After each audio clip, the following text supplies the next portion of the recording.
में हम दाखिल हो चुके हैं। अब जरा बात इंतखाबात की करेंगे और इंतखाबात के साथ साथ इलेक्शन कमीशन की बात करेंगे, क्योंकि इलेक्शन कमीशन की जानिब से मरकजी हुकूमत को एक मकतूब रवाना किया गया है। मरकजी हुकूमत को इस सिलसिले में इलेक्शन कमीशन का कहना है कि अगर लोकसभा या असम्बली इंतखाबात एक वक्त ही यानी कि बैक वक्त इंतखाबात कराए जाए तो इलेक्शन कमीशन को नई इलेक्ट्रॉनिक वोटिंग मशीनों की खरीदारी के लिए हर 15 साल 10,000 करोड़ रुपए दरकार होंगे। और उसके साथ साथ ही उनका मानना है कि जो इलेक्शन होंगे हर 15 साल के बाद ही हो सकते हैं, लेकिन उसके लिए इलेक्शन कमीशन को 10,000 करोड़ रुपए की जरूरत है। और उसके साथ साथ ही उनका मानना है कि जो मरकजी हुकूमत को उन्होंने जो खत लिखा है जिसमें कहा गया है कि ईवीएम मशीनों के साथ वीवीपीएटी और उसके साथ साथ ही दीगर बीयू सीयू की जरूरत पड़ती है, उनके लिए हमें इस तरह की रुकूमत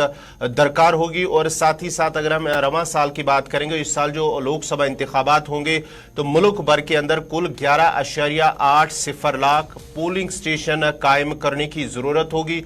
और उसके साथ साथ ही अगर बैक वक्त पोलिंग के दौरान हर पोलिंग स्टेशन पर ईवीएम की 2 सीटों की जरूरत होती है, यानी कि एक लोकसभा के लिए तो एक असेंबली इंतखाबात के लिए।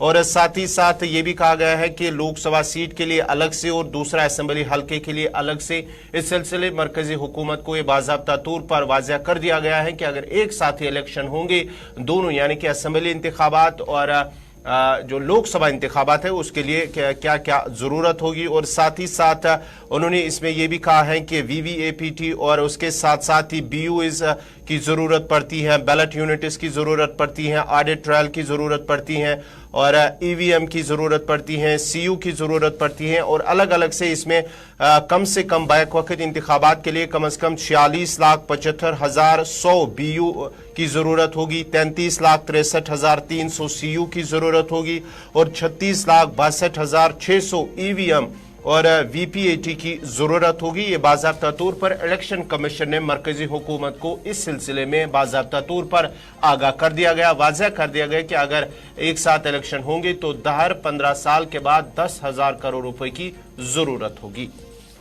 बिल्कुल गौर और साफ तौर पे वन इलेक्शन वन नेशन की जब बात की जा रही है तो एवरेजन तौर पे एक मशीन की कीमत जो है जो इलेक्शन में मशीन वोट डालने के लिए ज़रूरत होती है, सभी पैरावोट्स के जो कॉन्स्टिट्यूएंट्स उसमें बैलेट होता है, उसकी आगे से वो फिंगर वगैरह होता है, तो वो सारा जो है कुल मिला के औसतन एक मशीन 40,000 रुपये में तैयार होती है। तो 11 लाख के करीब वोट पोलिंग स्टेशन होंगे हिंदुस्तान में इलेक्शन में, तो फिर ये 11 लाख के करीब जो मशीनें भी हैं ये इस्तेमाल होंगी। 11 नहीं बल्कि ये कहीं ना कहीं सबस्टिट्यूट साथ में रखनी पड़ती है, तो करीबन 15 लाख के करीब ये मशीनें जो हैं ये लानी पड़ती हैं। तो इसमें इलेक्शन जो खर्चा है वो कितना बढ़ जाएगा। और जब 2 वोट डालने पड़ेंगे 2 मशीनों पे एक साथ, तो साफ जाहिर है 11 के बजाय 22 लाख की करीब जो है वो मशीनें लानी पड़ेंगी। तो जब मशीनें 22 लाख के करीब लानी पड़ेंगी तो एक्स्ट्रा चार्जेस भी होंगे। तो ये सब जो चीज़ें ये वन इलेक्शन वन नेशन की जो बात है जो बीजेपी बता रही है कि ये हमारा प्रोग्राम है, तो उसमें ये खर्च आ रहा है। और ये जो लाइफ स्पैन होता है इसका लगभग 3 ही जो टेन्यूअर होते हैं, 3 टर्न होते हैं, यानी अगर एक मशीन जो है वो 3 बार इस्तेमाल हो जाती है तो उसके बाद उसका जो लाइफ है वो ख़त्म हो जाती है। तो हर 3 इलेक्शन के बाद एक मशीन बदली जाएगी। अब बीच में कहीं मिड टर्म हो जाता है, बाकी कहीं और इलेक्शन हो जाता है, तो ये मशीन का चक्कर जो है बड़ा महंगा पड़ रहा है हमारे देश को।